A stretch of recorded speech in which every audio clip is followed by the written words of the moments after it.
8 ஊரு எச்சில் ஊரு லிஸ்ட் இருக்கு கையில. கம கம கம கம கம கம சமையல். நான் சமைக்க ஆரம்பிச்சான்னா எல்லார் வாயிலும் எச்சுதான்.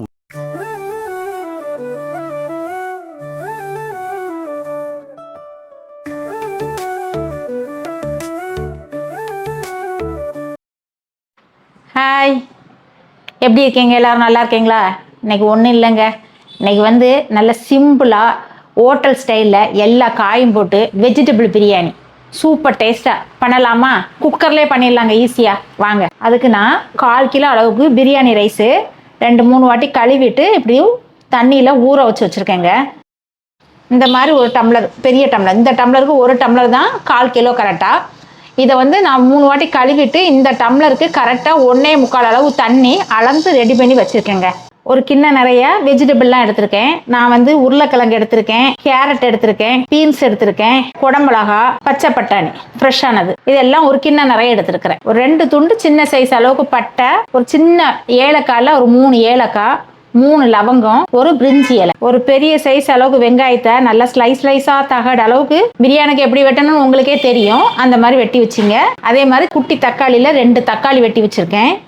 ஒரு சின்ன துண்டு இஞ்சி, ஒரு 4-5 பல் அளவுக்கு பூண்டு நல்லா சதைச்சி ரெடி பண்ணி வச்சுருக்கேன். மேக்ஸிமம் ஒரு 1.5 ஸ்பூன் அளவு. ஒரே ஒரு பச்சை மிளகா நீட்டாக இங்கே பாருங்கள், லைட்டாக முனையில் மட்டும் கீறி வச்சுருக்கேன். என்னோட இந்த கைப்பிடி அளவுக்கு ஒரு பிடி அளவுக்கு புதினா, ஒரு பிடி அளவுக்கு மல்லி இலை, 2 சேர்த்து இப்படி அமுக்கி பிடிச்சோம்னா கரெக்டாக அங்கே பாருங்கள் ஒரு பிடி அளவுக்கு வரணும். அப்படி 1.5 ஸ்பூன் அளவுக்கு நல்ல கெட்டியான தயிர். தேவையான பொருள் என்னென்னு பார்த்துட்டோம். இப்போ நம்ம ப்ராசஸ்க்குள்ளே போயிடலாம் வாங்க. ஸ்டவ் பற்ற வச்சுக்கலாம். குக்கரை எடுத்து ஸ்டவ்வில் வச்சுட்டு ஒரு 3 ஸ்பூன் அளவுக்கு நெய் ஊற்றிங்க. ஒரு 1 ஸ்பூன் அளவுக்கு ரீஃபண்ட் ஆயிலும் ஊற்றிங்க. இப்போது நம்ம எடுத்து வச்சுருக்க ஸ்பைசஸை போட்டுடலாம். இதில் பேச்சுலர் முதற்கொண்டு இது ஈஸியாக செஞ்சிடலாங்க.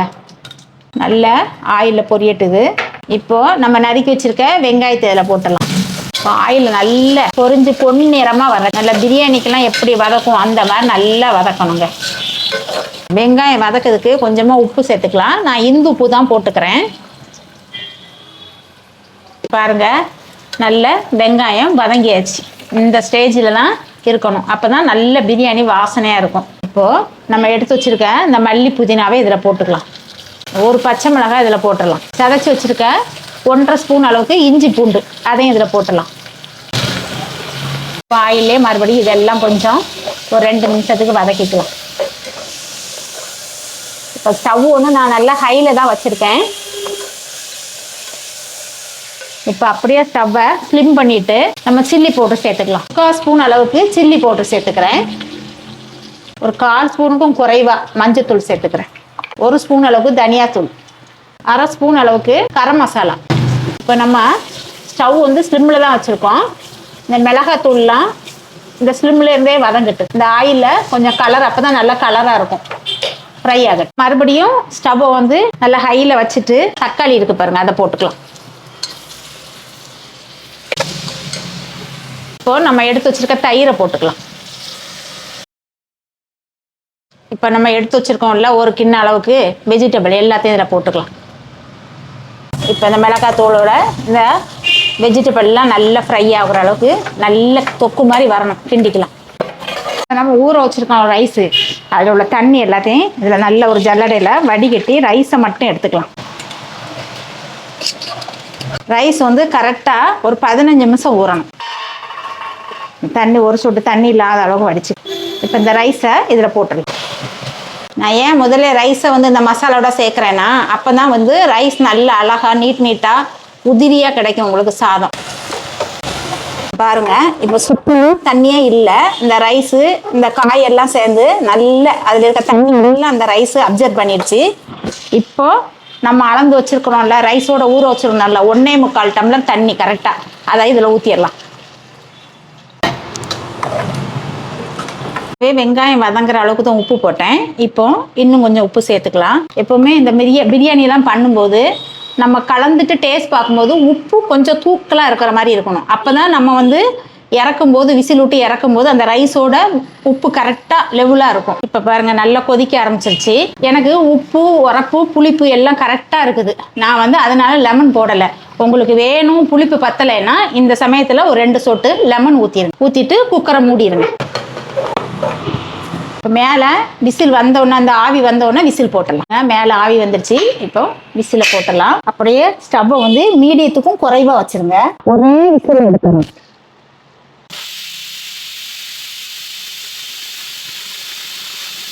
அவ்வளோதாங்க, ஒரு விசில் வந்துருச்சு. நம்ம இந்த ஸ்டவ்வை ஆஃப் பண்ணிடலான்னு. நான் இப்போ இந்த வெஜிடபிள் பிரியாணிக்கு எங்கள் வீட்டில் நான் பண்ணுற தயிர் பச்சடி எப்படின்னு நான் உங்களுக்கு சொல்லித்தரேன். நான் ஒரு பெரிய வெங்காயம் ஒன்று நம்ம பிரியாணிக்கு வெட்டுற மாதிரி தான் நல்லா ஸ்லைஸாக வெட்டி இப்படி கையை வச்சு நல்லா உறுத்து விட்டுக்கணுங்க. விட்டுட்டு இந்த மாதிரி ஒரு கிண்ணத்தில் எடுத்து போட்டுங்க. அந்த கடைகள்லாம் வைப்பாங்கல்ல, ஹோட்டல்லாம் இருக்கும்ல தயிர் பச்சடி, அந்த மாதிரி டேஸ்ட்டு சூப்பராக இருக்குங்க. இதுக்கு கொஞ்சமாக உப்பு போட்டுங்க. ஒரு 1/4 ஸ்பூனுக்கும் குறைவாக சர்க்கரை போட்டுக்கலாம். இதை இப்போது ரெண்டையுமே நம்ம கையை வச்சு நல்லா பிணைஞ்சி எடுத்துக்கணும். பிணைஞ்சிட்டு அப்படியே விட்டுறணும். ஒரு 5 நிமிஷம் விட்டுறணும். அந்த உப்பு சேரும்போது வெங்காயத்தில் லைட்டாக தண்ணி வரும் பாருங்க, அந்த லெவலுக்கு இருக்கிற மாதிரி விட்டு அப்படியே ஒரு ஓரமாக வச்சுருங்க. இது கொஞ்சம் ஊறிட்டு இருக்கட்டு ஒரு மூடி போட்டு மூடி வச்சிடலாம். போட்டு மூடிக்கிறேன். ஒரு 5 நிமிஷம் கழித்து நம்ம இதை ஓப்பன் பண்ணி எடுத்துக்கலாம். இப்போ பாருங்கள், நம்ம நல்ல விரைவி வச்சுருக்கோம்ல, இதில் ஏதாவது தண்ணி இருக்கான்னு பாருங்கள். அப்படி லைட்டாக தண்ணி எதுவும் நீந்து இருந்துச்சுன்னா அந்த தண்ணியை வடிகட்டணும். இதில் தண்ணி எதுவும் இல்லை, கரெக்டாக இருக்குது. நம்ம இதில் தயிர் ஊற்றிக்கலாம். பாருங்கள், நான் இது வீட்டில் உர வச்ச தயிர் தான், கட்டியாக இருக்குது பாருங்கள். இதுக்கு கரெக்டாக ஒரு 2 ஸ்பூனு நம்ம சேர்த்துக்கலாம்.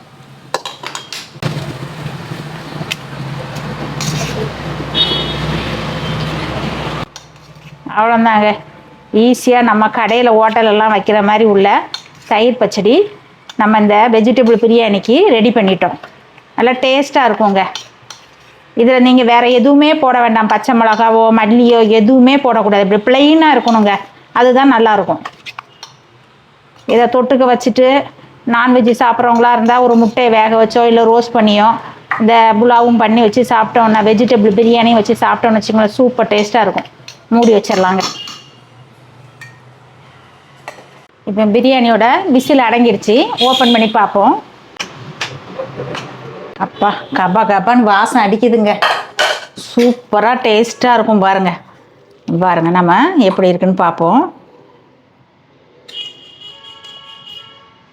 பார்த்தீங்களா, கரெக்டாக இருக்குது. நம்ம 1.25 டம்ளர் தண்ணி வச்சோம், கரெக்டாக இருக்குது.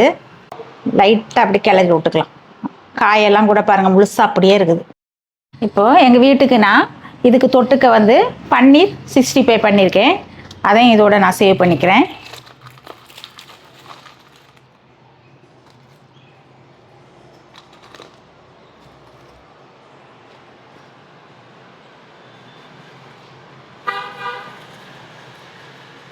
இதே மாதிரி நான் சொன்ன பொருள்லாம் போட்டு ரொம்ப டேஸ்ட்டாக வெஜிடபிள் பிரியாணி ஹோட்டல் ஸ்டைலில் சூப்பர் டேஸ்ட்டாக இருக்குங்க. உங்கள் பிள்ளைகளுக்கு நீங்களும் செஞ்சு அசத்துங்க. நான் சொன்ன மாதிரி செஞ்சு பார்த்துட்டு கமெண்டில் சொல்லுங்கள். லைக் பண்ணுங்கள், ஷேர் பண்ணுங்கள், சப்ஸ்கிரைப் பண்ணுங்கள்.